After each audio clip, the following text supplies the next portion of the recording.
What's going on, guys? Zach here with another video. Today I'm going to be walking you through various movements that you can do if you're suffering from an injury or you have various movement restrictions that prevent you from doing things like push-ups, squats, or sit-ups, which are quintessential to most at-home workouts. I'm going to be walking you through some of these movements and also giving you a structure that you can follow to get a really good workout in. Keep in mind that if you are suffering from an injury or you do have various movement restrictions, you know what those restrictions are, and so not all of these movements will be things that you're necessarily able to do.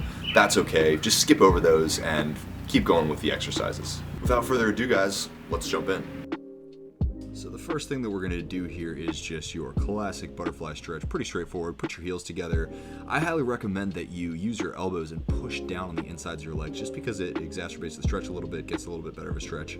But you guys all know what this does. I mean, it stretches out the inside of your legs. Here I'm going to be doing this little running man thing. My buddy showed me this stretch and I think it's pretty powerful. It's kind of like, imagine you're in this running man position. You kind of want to box your shoulders straight down in kind of like on top of your knee, if that makes sense. But your chest should be straight down in front of your knee. You can see I'm doing it on this side again. But it's a really pretty powerful stretch for those hamstrings. I have pretty tight hamstrings, so I always try to squeeze the stretch in. Next one we're going to be doing is the Cobra Stretch. And so when you do this, you want to make sure that your hips are against the ground. A lot of people will keep their hips off the ground. You're not really doing much when you do that. The point of this stretch is really to get a pretty solid lower back stretch in. And so if you are kind of cheating yourself, you're cheating the stretch. You're not impressing anybody, guys. Just do it right. As you can see, my shoulders are boxed, so I'm really trying to keep my shoulders back on that one. In this video, you can really see the problem with this sweatshirt, that it is way too small, but hell, that's not the point of this video. In this stretch, I'm just kind of doing small arm circles, just trying to get some shoulder engagement.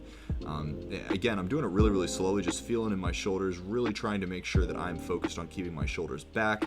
With anything that we do, we want to make sure that our posture is really, really solid, because exercise can actually exacerbate poor posture. Don't want that to be the case. You really just want to make sure that your posture is good first, and then you engage in exercise. So all I'm doing here is just getting a little bit of a shoulder engagement in. Now, classic arm across the chest, stretch out those triceps, stretch out those deltoids. I'm a creep, so I look at the camera and smile. But yeah, you're gonna, get some lat engagement, get some trap engagement, go to the other side, do a little bit of, whatever the hell that was, and do the other side. So pretty straightforward.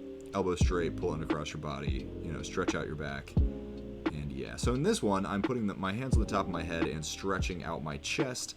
I'm also getting some shoulder engagement and some trap engagement, but you can see that my shoulders are kind of misaligned. And this is why recording yourself is super, super powerful, because you can see what you're fucking up, because frankly, you're probably screwing a lot of things up. Sorry kids. But that's why recording ourselves is really, really powerful. And you can see I made a little text ad there as well.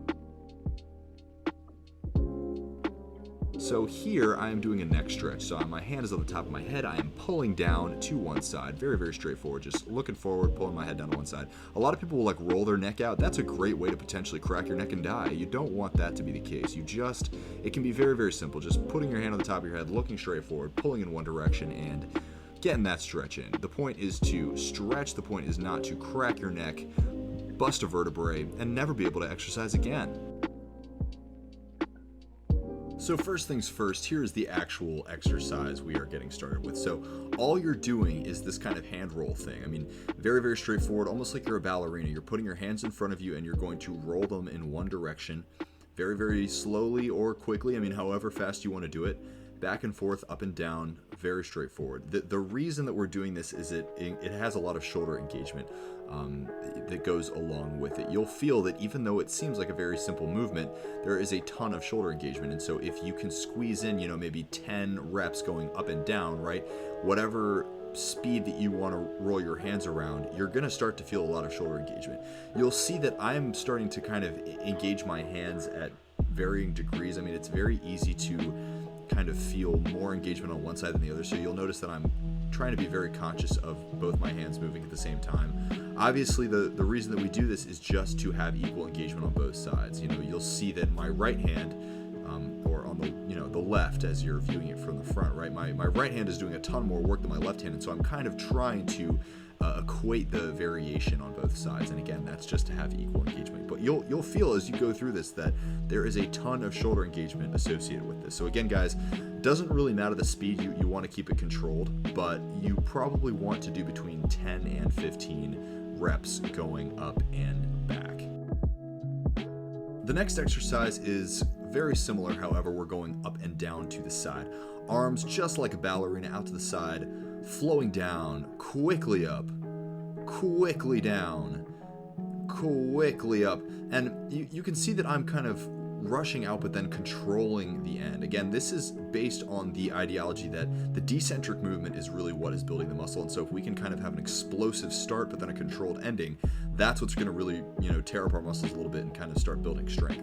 Again, these exercises, these movements, they're all going to seem very, very simple, but they are very, very powerful if you do them in high repetition. And so what I'm recommending is that you kind of batch these exercises, have a very minimal rest in between them, and then do 10 to 15 reps in each direction, right? And so just really try to control the movements, try to add as much explosion out as you can, and then control them as much as you possibly can towards the end. Now I'm starting to move in the opposite direction, so front and then to the side, front and then to the side, and it's the same kind of concept. You really want to have a kind of explosive start and then a controlled finish. All of these movements are movements that are very common in ballet, and I actually got the concept for this entire workout from a very prominent ballerina, and I didn't want to say that at the end for all the I didn't want to say that at the beginning for all the macho men who might click off this video, because frankly this entire workout can be super, super powerful, but I know that a lot of people are turned off by the concept of ballerinas, but they really hustle, and if you guys really put in the work and do these exercises, you're going to find that it is challenging. The way to increase the challenge is really just by adjusting the duration that you do everything for. So maybe maybe 10 reps of each exercise is not that challenging for you. Maybe make it 20. But I guarantee that when you first get this started, especially for y'all that are using weights for the most part, which I don't know why you would be during the coronavirus, but for those of you that are, you're going to start to find that these kind of fast twitch muscle movements without any weight, just calisthenics, are very challenging. And in calisthenics, the shoulders can often be neglected based on your posture. And so I'm kind of challenging you guys with this stuff that you've probably never seen before, just to show you that, hey, you don't need any weights. Literally just by using your body weight, you're going to get a challenge out of this workout. In the next exercise, what we're going to be doing is putting our front foot forward just like we're in warrior pose, keeping our hands in front of us kind of like we're holding a sword, as though we're going to slice somebody in half. But then our left arm, say that our left foot is back, our left arm is going to swing back so that our shoulders are boxed kind of in the middle, and then bringing it back. Just the same kind of movement, right? We're exploding out, and then we're controlling the movement back. So exploding out, and then controlling the movement back. Very, very straightforward. You can see that my posture is not the greatest in these videos, right? My shoulders are a little bit too far forward, and my neck is kind of leaning forward a little bit. I really need to bring my shoulders back a little bit more. So now I'm doing the same thing on the other side. My left foot is forward, my left arm is pointing the same direction as my left foot, and my right arm is pulling back to face my shoulders towards the middle, and then explode out, and then control the movement back, right?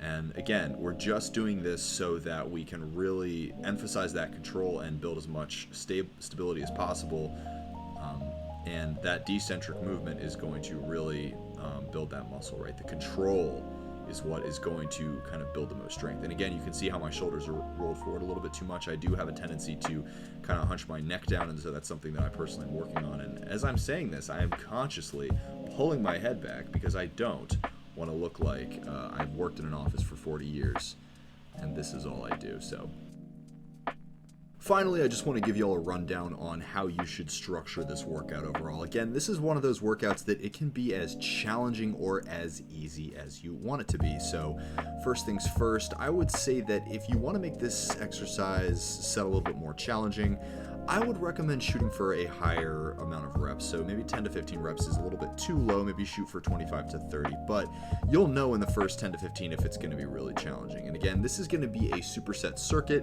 You're just going to go all the way through. So do your 10 to 15 reps of the first exercise, 10 to 15 of the next, and then 10 to 15 of the last two. And so overall, you're doing kind of 4 sets, I believe, of exercises overall. Then take a rest, maybe a minute to a minute and a half, and then run it all again.